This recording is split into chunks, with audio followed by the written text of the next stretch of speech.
Hello everyone and welcome back to another video of mine. This is Election Estimates here. I'm a new YouTube channel, and in today's video I'm going to be discussing the gubernatorial election between Glenn Youngkin and Terry Mcauliffe and how Glenn Youngkin sealed his Republican victory over the Democratic Party in Virginia. And the first thing we're going to really talk about is how everything took place. So Glenn Youngkin received 1,674,859 votes and received 50.7% of the popular vote. Terry Mcauliffe, the Democratic nominee, received 1,603,191 and 48.6% of the popular vote. And of course, there's a third-party candidate. And looking at the election map, it kind of seems standard to what we saw in the 2020 election. Most of these strong Democratic counties up here, which would be Loudoun County, Fairfax County, where Terry Mcauliffe got probably much of his biggest support. Up there in the northeastern part of the state, up by Washington, D.C., that is where we see a lot of those really blue counties as well. Norfolk, no surprise there, Terry Mcauliffe. At Virginia Beach, Glenn Youngkin. A lot of these counties are mostly in the Glenn Youngkin. Most of the counties voted for Glenn Youngkin, but in real sense of how the election went, it was quite a surprise because Virginia has voted blue ever since 2004 presidential election. George W. Bush was the last Republican ever to win the state in the national presidential election mindset. But in gubernatorial elections, the last one to win it was earlier into the 2000s. So it's been blue ever since 2010, really, the last presidential elections. And Biden won the state here by 54.1% of the vote count as opposed to Trump's 44% of the vote count. So the gubernatorial elections are always going to be much different from the national elections. In fact, I'll show you a map of the 2020 presidential election just to show you what a kind of a comparison between the two of them are. So taking a look at Virginia's election results in 2020, Joe Biden was the projected winner of the state, winning 54.1% of the vote count and 2.4 million votes as opposed to Trump, 44%, 1.96 million votes. And looking at Virginia's results, it kind of reminds me of the gubernatorial election in a bit. Glenn Youngkin winning most of the western part of the state that I'm zooming into right now as we speak. Now, Youngkin won most of these counties by at least 80%, and he did better than Trump did in many of these Republican counties over in the west part of the state. Of course, the same blue counties, Loudoun County, Fairfax County, where Biden even got 419,000 votes here. And of course, going down towards Richmond, Norfolk, Virginia Beach, all these areas that's blue. Norfolk was the only one that went blue for Terry Mcauliffe, while the others went red. This one here went blue for Biden. Virginia is definitely surprising that Glenn Youngkin was able to win, especially since the history of the state has been blue. So we're going to take a look at 2017 Virginia gubernatorial election, where Ralph Northam, which is the current incumbent governor of Virginia who is unable to run a second time, ran against Ed Gillespie. And of course, as you can see, Northam won by almost 300,000 votes in a massive 8.9% margin over the Republican nominee.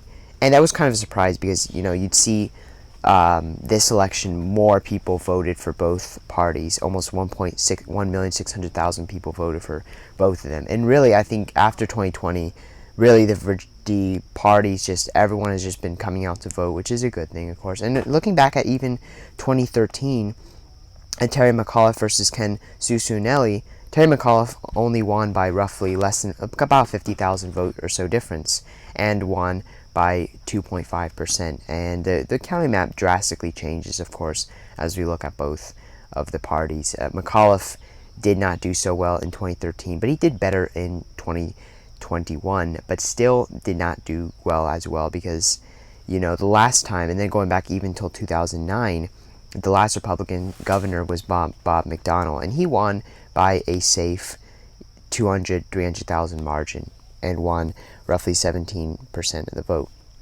margin extra over Craig Deeds. So you can just see how 2009 Virginia gubernatorial kind of compares to this one here. But Glenn Youngkin received a lot of votes, and he won safely by roughly 71,000 votes, 71,700 to be exact. But in this election, I think this was sort of an American upset for Virginia voters because everyone thought Terry McAuliffe was going to win just because of the state's nature of being a blue state. But it is actually a battleground state, which a battleground state generally means that the state can go blue or red, and it's not an extremely strong blue state, such as Illinois, California. And we saw that in the last gubernatorial election. The special recall election in California held on September 15 showed that California was still very blue and still kept Gavin Newsom in office, a Democratic incumbent governor. So this election definitely was a surprise. At first, everyone, Terry McAuliffe, he didn't even do so well in the beginning, because in the very beginning, Glenn Youngkin was leading by roughly 50, 100,000. And sure, Terry McAuliffe was catching up. But it was like Youngkin had maintained a lead ever since the polls have closed, maintained a very steady lead. He maintained a very steady lead and all that. So it's just it's not really surprising because, since the beginning, Glenn Youngkin had a pretty decent lead on Terry McAuliffe.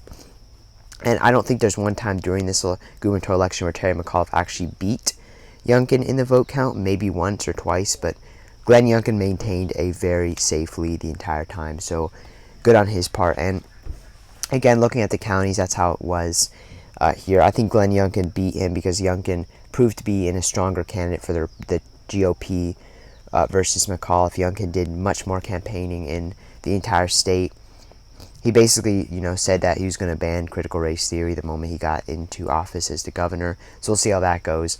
Because of just the uprising issues here, this election really tested, the Democratic Party in terms of how elections were going to go, and Democrats lost in Virginia. So that's an upset for them as well. But we will see how the state goes with the Republican governor.